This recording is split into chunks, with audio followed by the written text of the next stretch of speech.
राधे राधे मित्रों, आप सभी का हमारे YouTube चैनल पर एक बार फिर से हार्दिक स्वागत है। रोचक और रोमांच से भरी कहानियों के लिए हमारे YouTube चैनल को सब्सक्राइब करें।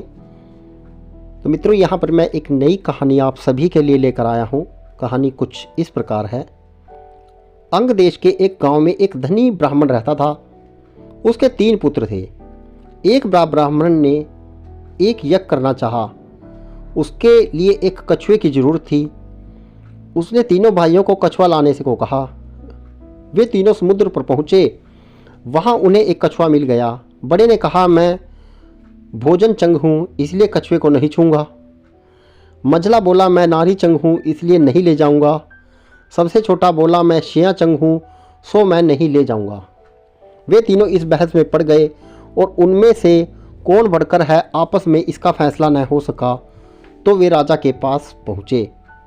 राजा ने कहा, आप लोग रुके, मैं तीनों को अलग अलग जांच करूंगा।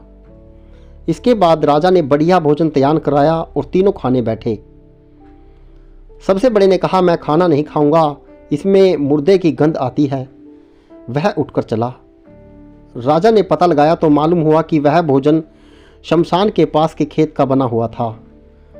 राजा ने कहा, तुम सचमुच भोजन चंग हो, तुम्हें भोजन की पहचान है। रात के समय राजा ने एक सुंदर वेश्या को मंझले भाई के पास भेजा। जो ही वह वहां पहुंची, मंझले भाई ने कहा, इसे हटाओ यहाँ से, इसके शरीर से बकरी के दूध की गंध आती है। राजा ने यह सुनकर पता लगाया तो मालूम हुआ कि वह वेश्या बचपन में बकरी के दूध पर पली थी। राजा बड़ा खुश हुआ और बोला, तुम सचमुच नारी चंग हो। इसके बाद उसने तीसरे भाई को सोने के लिए 7 गद्दों का पलंग दिया। जैसे ही वह उस पलंग पर लेटा, एकदम चीख कर उठ बैठा। लोगों ने देखा उसकी पीठ पर एक लाल रेखा खींची थी।